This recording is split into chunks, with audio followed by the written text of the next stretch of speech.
my top line is this was way too long. I nodded off twice in this film, and that shouldn't be said for a Star Wars movie. Like the Star Wars is theater, is cinema, it's spectacle, right? At no point should I be nodding off.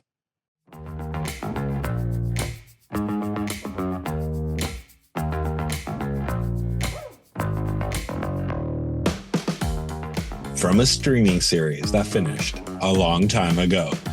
We're talking movies, we're talking Star Wars, The Mandalorian, and Grogu, starring everyone's favorite daddy, Pedro Pascal, and Sigourney Weaver, directed by Jon Favreau. Chris, you're a good baby. This is the way. Or is it?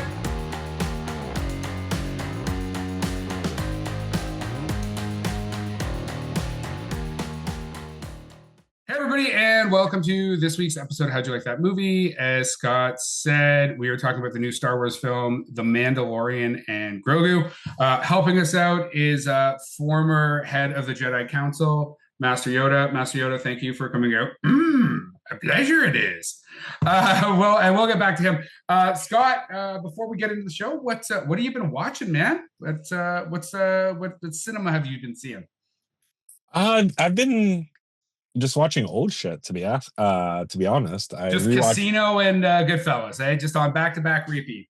No, it's just like one of those, like, just the oldies. Like I rewatched Bloodsport because Buddy died, and God, that movie's so good. Did it hold up? Yeah, it still fucking holds up, man. Except for the fact that I watched it about 10 years ago, and I was like, this is not a good movie. I don't know, man. I just think it's so like over the top that it's so good.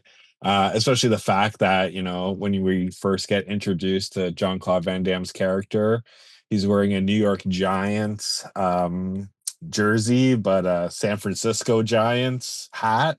So it's like two different leagues, two different teams. They're just like, fuck it. They say he just likes Giants, baby. He just likes Giants. Larger than life. Yeah. Rewatched Major League because that's like, it's on a repetitive playlist for me every couple of years. I like revisiting that movie. And Charlie Sheen pre Tiger's Blood.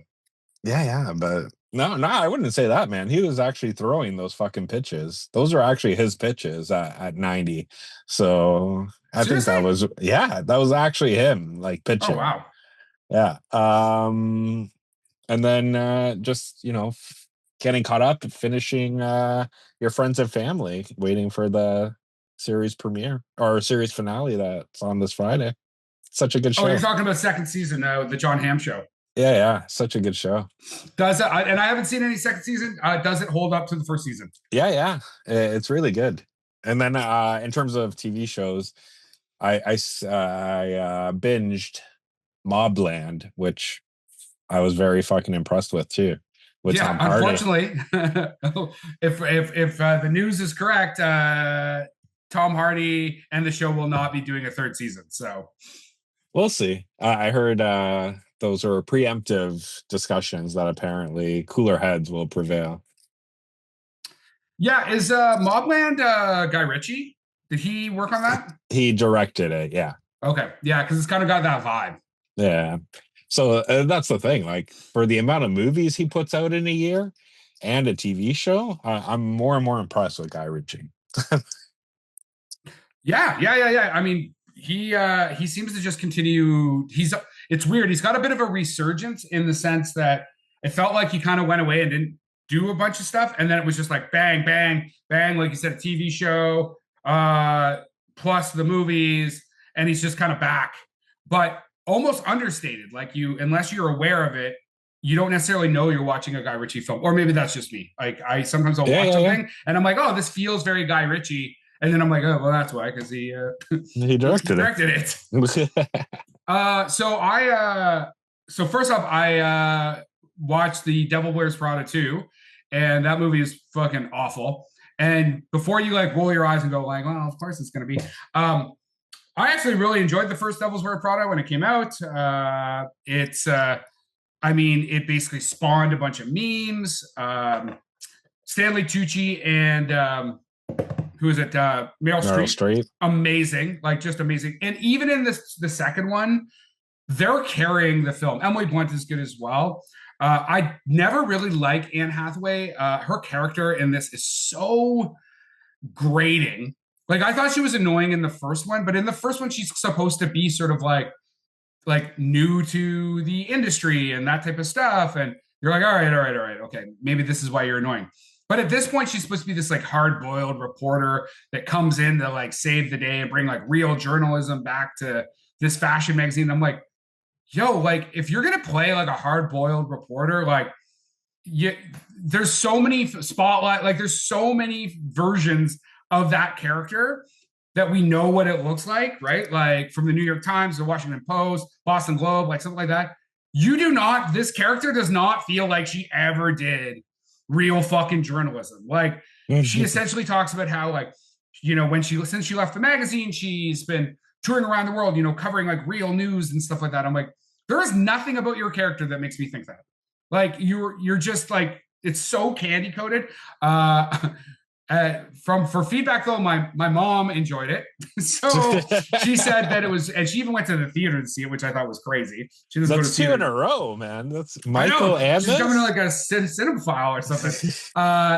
So the fashion is very, it's gorgeous, right? Like you know, all the big designers are participating, but from a film perspective, bleh. And then I actually saw Project Hail Mary again in the theater. I cannot stress this enough. If you have not seen this movie, do not watch it at home. Okay, go on your cheap night, take your $5, slap that money down, and go watch this thing in the theater because, like, it is meant for a movie theater. It's cinematic. It's funny. You're gonna cry. Like, it's such a good film. And even the second time through, knowing like how everything goes, it was still great. So I think that's kind of where I am in my movie watching. So what you're saying is there's no point to doing a best of 2026 because we already know what your first pick's gonna be. I mean, listen, there's a film by a little director named Christopher Nolan coming out, so we'll see because I finally like sat like through the like proper previews of that film and I was like, yo, this thing looks epic as it should. Yeah. So I don't want to be counting. We also what are some of the other big films that are coming out that everybody's excited for? Obviously, the Scary Movie, the new Scary Movie's coming out. We're gonna be checking out the press screening You on know, that. Masters of the Universe. Yeah, that looks like it's fucking garbage already. Like I was so disappointed, so disappointed. Yeah, what else is on the big list? Obviously, the Christopher Nolan film, Disclosure. the Spielberg's Spielberg return. one. Yeah, I feel like I think Spielberg might be done, man. Like I'm not feeling that vibe. I think Nicholas Winding Refn had a film at Cannes as well. So Yeah, he'll have that something. trailer came out. So anyway, All right. lots of stuff coming down the line. Scott, do you want to talk about anything else before we get into Star Wars? No, we're good. I'm good. So yeah, we got the new Star Wars directed by Jon Favreau, written by Jon Favreau, David Filoni, and Noah Clore. It stars Pedro Pascal, Jeremy Allen White. You got Sigourney Weaver, and the reason I said the whole Goodfellas and Casino thing is there's also a Martin Scorsese. We're going to welcome back the Yoda, the Jedi Master, to give us some feedback here. Scott, why don't you give us the top line? What are you thinking? Yeah, like for me, did you like the show? First off, did you like the show? it was fine. Like I think the first season was the best season, personally, when it went like straight up Lone Wolf and Cub. Um, I thought that it was really good. It took me because this finished in 2023, and we're in fucking 2026.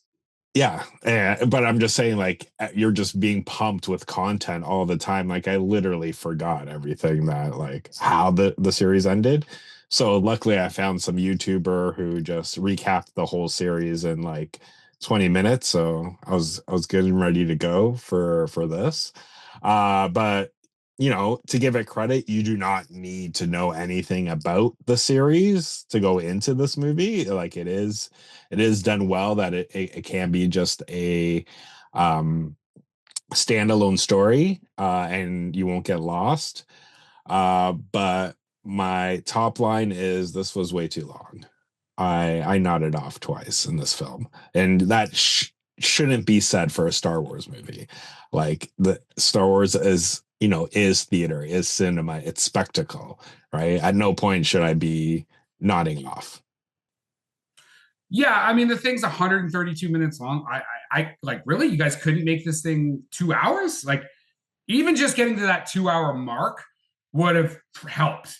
Because you're right, like there's so the challenge with this film is that the spectacle, so phaser blaster battles, flying scenes, any of that type of stuff, awesome, right? Awesome. I was in the D box seats, so I was having a great time, getting my rocks off, getting rock and rolled. Woo!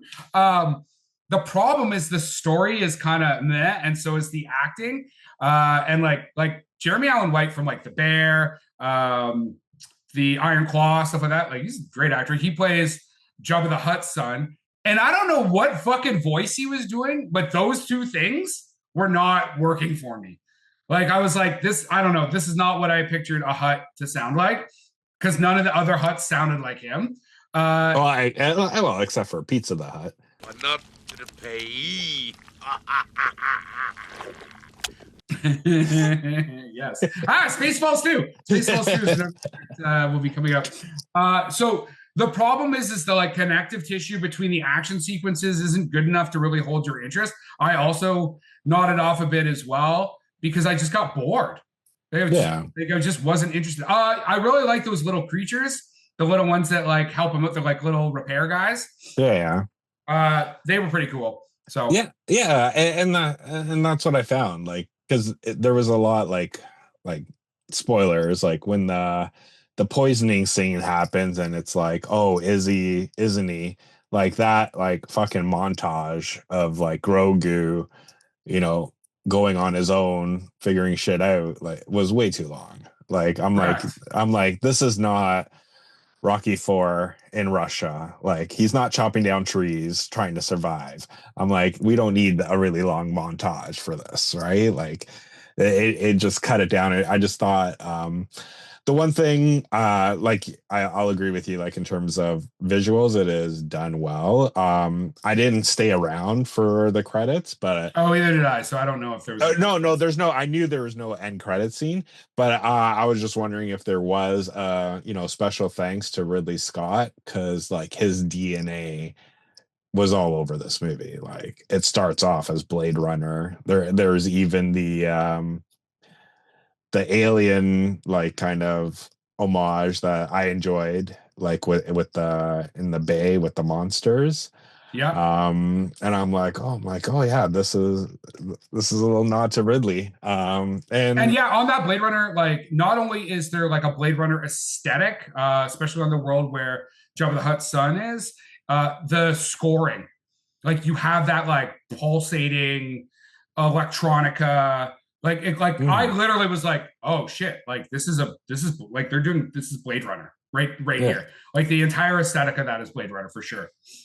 yeah. So that's my guess is they probably couldn't get Ridley, so that's why they got Martin to play the character in there. But I thought Martin Scorsese's character, like his lines and his delivery was pretty funny. Like I Well, and enjoyed Martin it. Scorsese sounds like Martin Scorsese, right? Like, so as soon as you Yeah. hear that, you're like, you know who he is. He was able to do that kind of neurotic character Hmm. fairly well.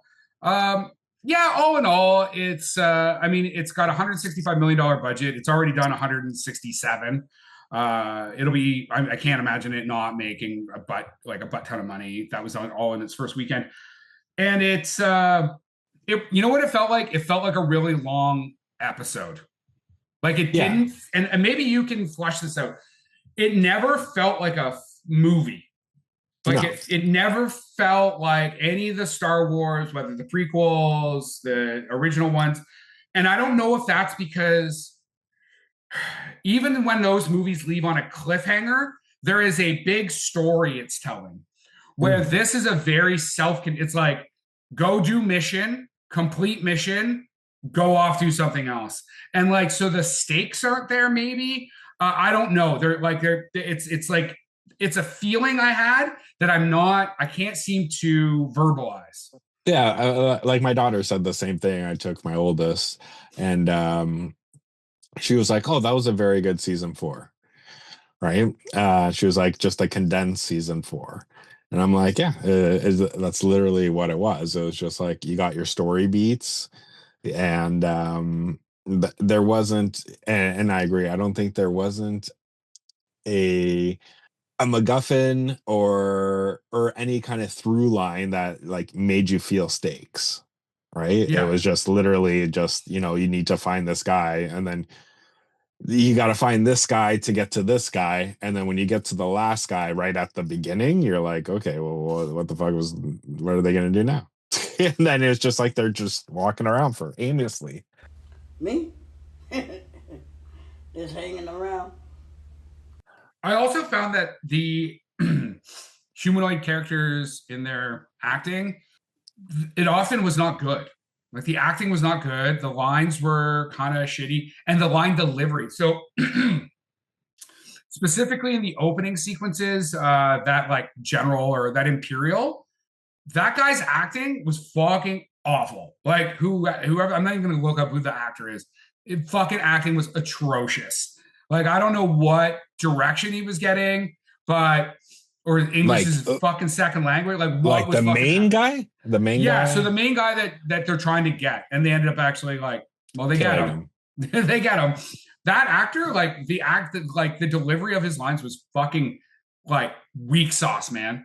Like it never felt real. Like it always felt like scripted dialogue. I do agree, because that's the thing. Like, just imagine if this was, um, playing. Well, what's the phrase, like couch potato or quarterback on the couch or whatever the Yeah, fuck yeah, like a couch quarterback. Yeah, yeah, just imagine if this was fucking Inglorious Bastards but in Star Wars. It's like we're going out and we're chasing these imperial leaders, and we're coming to get them, right? And it's just like one after the other till you get to the big guy at the end, right? Who fucking ends up being like Vader, or no, not Vader, but whoever like ends up starting the First Order, because this is the time frame after Return of the Jedi, and but before the First Order. yeah, so like if you have the birth of that, because that was the one thing they did. I think it was like season 2 or maybe season 3, where they had the time on the Imperial side where it was the guy who was coming up with the technology to create Supreme Leader Snoke, right? Okay. But then that got dropped. I think dropping like the like each season, you had like the whole like band of Mandalorians as well, and you had nothing. Like it seems like they really just didn't have a place to go, and that's why like it's like if you're a Star Wars fan, I'm assuming you're gonna enjoy this no matter what. It was just, it was fine for me. It wasn't like amazing. It wasn't like, oh my god. It was just like, yeah, it was it's a good movie, right? And there's nothing wrong with it just being a good movie, but it's not something I'm gonna rave over. Yeah, and I probably will never watch it again. Like I would probably watch the first season of Mandalorian before I would watch this again. Yeah, and you're the one. Like, I'll be honest, like at no point was I thinking to go watch this movie in the theaters, but you're the one that sent it, was like, take all my money, we're fucking doing this. And I'm like, and I really did not expect it from you either. I bet you do now, though. I bet you do now. I bet you do understand you do. Yeah. Yeah. It's not my fault you have a fucking Yoda fleshlight. That's what you use. There is no try, just do. Use the Force. I don't know, Master Yoda. Do you think people should watch this? Like it, I did. Watch it, you may. I'm like, all right, cool. Well, thanks for the fucking feedback there. Are you out of here? All right, go have a smoke. Yeah, man, I'm with you. If you like Star Wars, go watch it. You could also just wait for this thing to be on Disney Plus. Like, yes, the sequences are great on the big screen. I would also recommend, you don't need to see. So I did the whole thing, 3D, D-Box, the whole jam. The 3D I found was a bit like dark, and I do know that with 3D you got to be closer to the center. It was a bit on the outside. You could probably just do standard. The D-Box was fun, but also you don't need to be doing that. Yeah, it's got some slow spots. The action's great. I think we've already kind of covered everything. I don't know. It's like a Star Wars TV show. I think your daughter actually did it correct. It's one season in one sitting. That's what it is. So Scott's family bringing the info here. So it's good to know. But yeah, that's pretty much all I got to really say about it. I don't know if they're gonna. Well, my guess is they'll probably continue it if it does make a boatload of money. But like, if they do, here's my here's things I would want to see in a sequel. One, just have Grogu fucking talk. Right? If he's 50 years old, fuck it. Like, get him to 60 so he can start talking, and actually have him do like a lot of fucking badass shit. He doesn't have to be a baby anymore. Let's get teenage. So let's talk about Grogu, just because we have Master Yoda here when he comes back in. So in order to do that, you've got to age Grogu, which then means you age the Mandalorian. So I don't know at what age they start talking. But the other thing too, though, is like, there are no Jedi. Not really. Like, yes, there's still a few scattered all over the place, but there's no Jedi training anymore, like structured training. So, well, technically there is in this timeline. Who's like with Luke over at the temple? Yeah, because technically, Ben Solo hasn't fucking demolished it yet. And they already had the scene where I think that was season 2 where Grogu was being trained by Luke, but I don't even think you need that. Oh, wait a minute. Yeah. He did get trained by Luke, didn't he? Yeah, but I don't even think you need that, because technically in the series, Grogu chose to be a Mandalorian, like a bounty hunter instead of a Jedi. But why not have like a fucking Jedi bounty hunter, the guy who can use the Force and just fucking killing people and like going after like hardcore shit, right? I mean, listen, and I don't want to get too much into this because the actual Star Wars fanatics will come for our blood. Using the Force in that manner, though, will lead you to the dark side. Mm-hmm. Like, you have to be very, very careful. Which actually, what's Ahsoka? Yes. Like, I think even her actions put her at risk at being corrupted by the dark side too, because she's full of lots of hate and lots of vengeance, right? So I don't know. I haven't watched that show.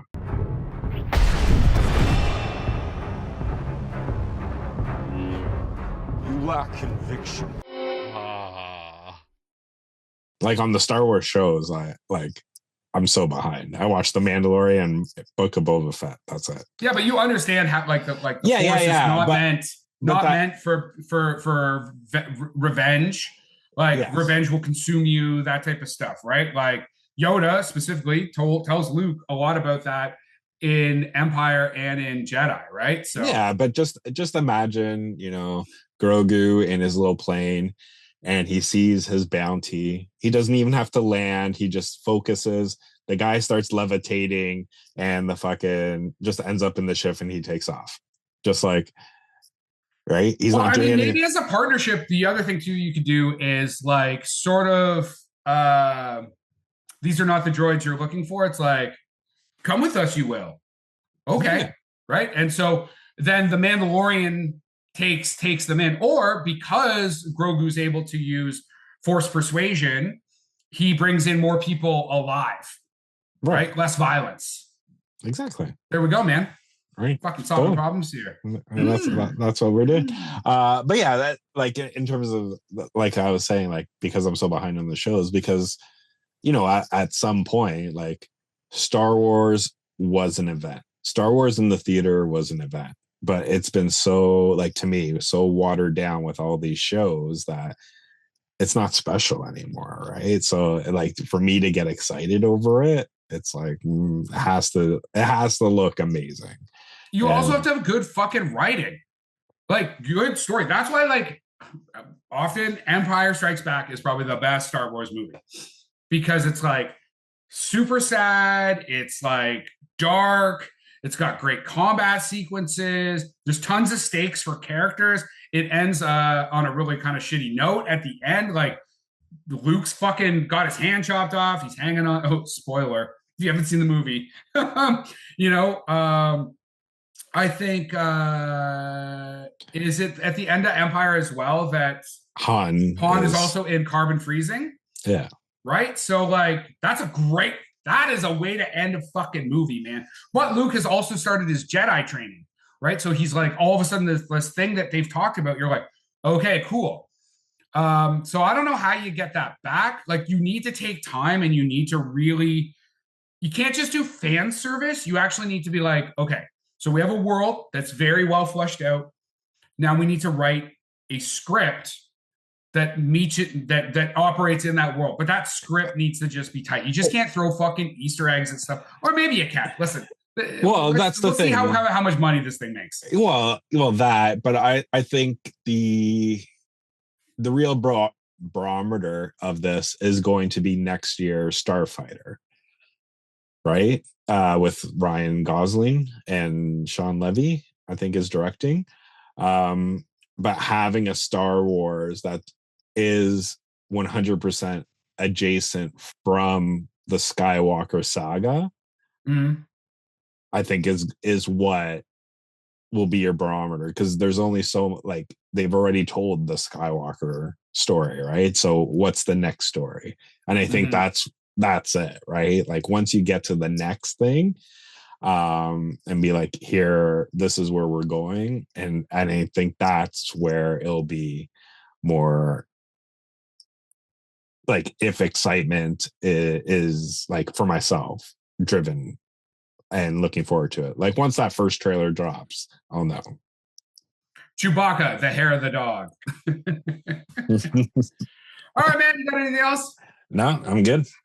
All right. Well, thank you to Master Yoda for showing up. Didn't say a whole lot, but like so many things, the gravitas is not to judge me by my size. Exactly. We're not going to judge you by your size or your words, but the content and your actions. So I'm sure. I was going to say, I'm sure he doesn't judge you by your size. Yeah. And that is our wrap for the day. Please like and subscribe to this podcast. Tell your friends. If you want to get a hold of us, reach us at the www.howdyoulikethatmovie.com.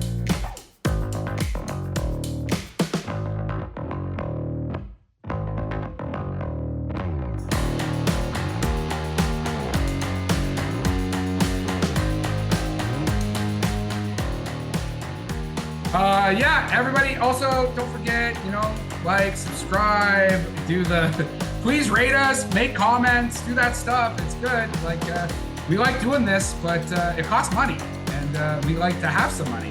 So if you could help us with that, that would be awesome. Anything else we need to tell these good people there, Scott? Yeah, no, just looking forward to continuing doing this and, speaking to one of my good friends, because I need to get paid to do this.